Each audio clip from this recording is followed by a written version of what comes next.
Britain crushed in UN vote on Chagos archipelago. Islanders' decolonisation offer increases momentum. Mauritius and the Chagos Islanders have won a noteworthy triumph at the United Nations in one of the final issues identified with decolonisation. The United Nations General Assembly voted overwhelmingly for an African Union-sponsored determination against the United Kingdom on the legitimate status of the debated Chagos archipelago. England had isolated the Chagos Islands from Mauritius just before Mauritius was conceded autonomy, and made another state it called the British Indian Ocean Territory (BIOT).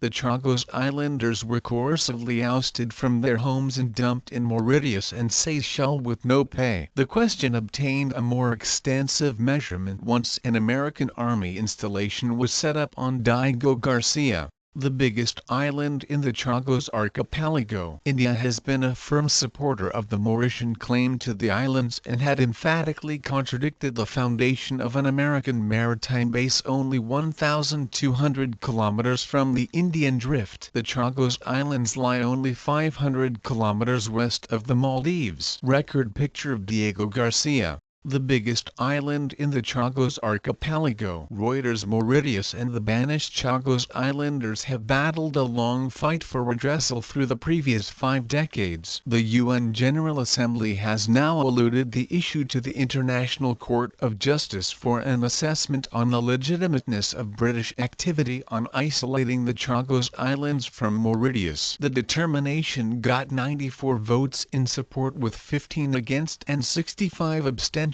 Despite the fact that Britain contended that it was a reciprocal issue amongst it and Mauritius and a security issue, most of the UN individuals considered it to be a decolonisation issue. The determination got 94 votes in support with 15 against and 65 abstentions. In spite of the fact that Britain contended that it was a reciprocal issue amongst it and Mauritius, and a security issue, the greater part of UN individuals considered it to be a decolonisation issue. What has come as a noteworthy shame for the British government is that exclusive 4 European Union individuals voted to support it. A few eyewitnesses have theorized that it is the impact of Brexit. The British government attempted energetic endeavours to collect help. British Outside Secretary Boris Johnson had requested that the Indian government utilise its impact on Mauritius over the issue, amid his last visit to